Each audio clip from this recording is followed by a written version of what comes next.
एक धनवान व्यक्ति रोजाना कबीरदास की अमृतवाणी सुनने आया करता था। वह प्रवचन बड़े ध्यान से सुनता और उनका चिंतन करता था।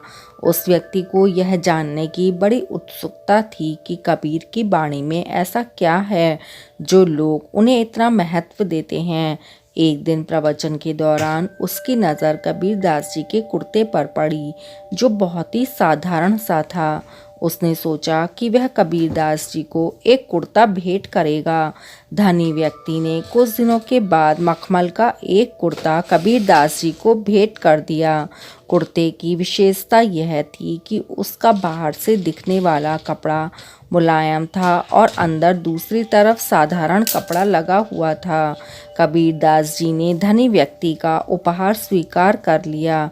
अगले दिन जब प्रवचन शुरू हुए तो कबीरदास जी ने वही कुर्ता पहना हुआ था, लेकिन संत कबीर को कुर्ता पहने देख धनवान व्यक्ति चकित रह गया।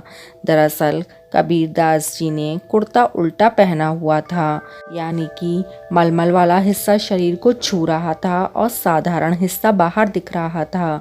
प्रवचन समाप्त होने के बाद उस धनी व्यक्ति ने पूछा, यह आपने क्या किया? कुर्ता ऐसे कैसे पहना है?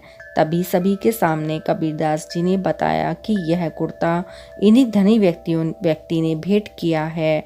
कुर्ता उल्टा पहनने पर कबीर बोले, कपड़े शरीर की उपयोगिता के लिए होते हैं, अपनी इज्जत को ढकने के लिए होते हैं, दिखावे के लिए नहीं। मलमल का भाग शरीर को स्पर्श होना चाहिए था, इसीलिए इसे मैंने उल्टा पहना है।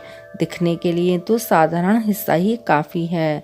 धनी व्यक्ति और अन्य लोगों को यह बात समझ आ गई कि कबीरदास जी जो बोलते हैं उसे अपने जीवन में उतारते भी हैं।